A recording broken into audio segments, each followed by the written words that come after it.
Okay, I started this a little late. So this is a Pro-Mig, a Lincoln Electric Pro-Mig 175. So the issue it was having was it was stalling with the gas flow.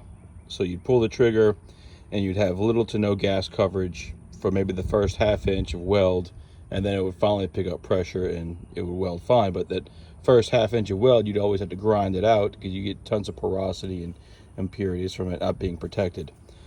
So the issue I figured would be with the gas solenoid. Now, I kind of already have it in pieces, kind of a last minute decision here to film it, but it came in from the side and there was a dirt dauber nest. Cleaned it out, it looked fine, and it worked fine for a while, maybe through half a pound of some 030 wire. Then it started acting up. So I decided to take it apart and figure out what was going on. So, well, we'll put that back later. But anyways, all you'd have to do is take off this top cover. It's about, let's see, 1, 2, 3, 4, 5, 6, 7, 8 screws to pull this top cover off. And then you'll see your solenoid in the back coming right through here with 2 wires hooked on it. Now I'm gonna try to come back later and show you when it's all back installed again. Make sure you mark your wires, which I did right here. I'll put a little marker on this one, and then on the solenoid, so I'll put a little mark right there to show, just because I'm crazy. I want to make sure everything goes back exactly the same. Whether it matters or not, it's still, which it most likely doesn't, but still, I'm crazy. So the first thing I did was I took this piston out, which is what this plunger here is what seals off your gas with the solenoid into closed position. So what I did is I ran a rag in there. I ran a rag up in here. It wasn't too bad. It's all it really needed. And then I kind of refilled it back with some waterproof, like plumber's grease. So everything works great on this, no problem. The problem was with this. So there was a screen in here that I was able to kind of use a pick, kind of clean up the threads all up inside of there until it got kind of loose. And then between kind of pushing on it through the outlets, there's 2 small outlets right there, and kind of pulling on it from the inside without damaging it, I got it out with a pick, and here it is right here. It's a little bitty small sieve, little filter screen. And what I did is I just had a little container that my electrical tape comes in, and I put this in that little container with some acetone, kind of swirled it around and got all the, because it was clogged up. So I'm surprised it got any gas at all, honestly. So I swirled it around and put a brass brush on it, which is somewhere around here. Just a brass brush, kind of cleaned it up real good without damaging it. So now that's cleaned up. Gas is cleaned up inside of here. This line I'm not too much worried about because, you know, when it's off, it's in that closed position. So a dirt dauber would not have been able to get into this line here. And plus I had the gun on it and everything else. So I know that line is clean. And this is on there really good. So I wouldn't recommend taking this off unless you absolutely have to, because if this will shear off and you don't want to have to hunt down another solenoid for this thing. So anyways, I had to clean up pretty good around. This is pretty filthy. So hopefully we're going to put it back together.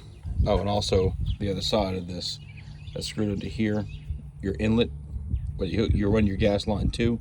This was also pretty caked up and had a pretty funky globule of mud at the end of this. So yeah, again, I'm surprised it even had any fuel. I mean, gas getting through it anyways. So that's all cleaned up. I ran I've been using this sandpaper. It's a waterproof sandpaper I use for copper. I can't remember what the name of it is, but just got a little roll of that, run it in. So kind of helps with that. So, and also a pipe brush made a big difference getting all that mud out, because while you have it apart, you might as well get it as clean as possible, because you really don't want to go through all the trouble and then leaving dirt in there. That might be a problem later on. So put it all back together and see how it goes. So I got the filter in there. I used the pick and kind of pushed in evenly all around the edges, and got it seated up against that brass real nice. Just be careful not to punch any holes in it. Well, any more holes in it. So that's the way it's supposed to look. Also with your threaded ends, make sure you, so I use True Blue, just to regular pipe dope. You don't got to glob it on there. Just make sure it's in the threads really good, so it kind of rolls and seals. But make sure you keep the face clean. And I'm gonna wipe this off.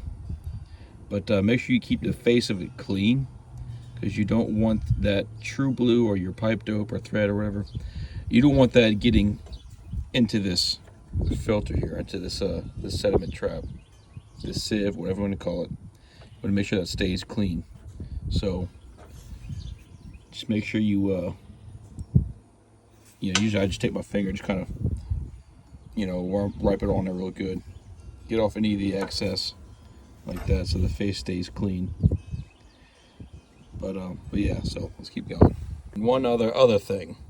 So really make sure that this seat is clean. So there's still some gunk in there a little bit. I might run the cloth in there and the pick just to make sure it's super clean. Because if there's any trash in there and that doesn't sit all the way, you will have gas leaking. Now, I don't normally keep my gas hooked up unless I'm using it, but some people, they keep it hooked up 24/7 if it's in a shop or something. So, I mean, I'm mobile, so I can't leave it all together like that. I have to break it all down. But for those of you who leave everything hooked up, if you don't get this cleaned out really well, now I wouldn't use anything that's harsh, especially on that rubber. But just make sure all the trash is out of there, because you don't want that to be leaking all day long.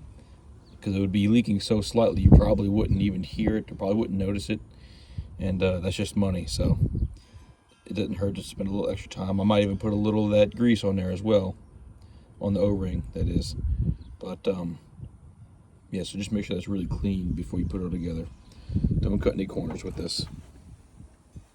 All right, so I just took the gas off. I had it hooked up, and everything's sealed tight, no leaks. So when I was screwing this solenoid onto, I guess this valve body, I guess what you can call it, the solenoid bracket twisted on me. So I'm not sure how mechanically inclined you all may be, but for those who might not know what to do in that situation, all I did was hold that nut, and then I used a pair of pliers and I twisted this bracket back in the position to where you're tightening the nut.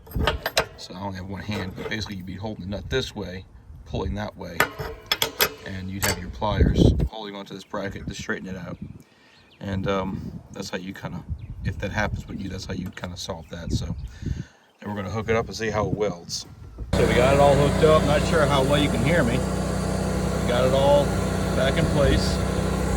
Had to take this screw out in order to get this valve out. So because that nut would hit this divider when pulling it out. Not sure how well you can see that. But anyways, so everything's hooked up. Can you hear this? Wait, I turn it on for a second. It does help. Hear that? Beautiful. It used to be like a whisper, barely, and now it's unbelievable. So that was it. Don't buy a new solenoid, just clean out your old one.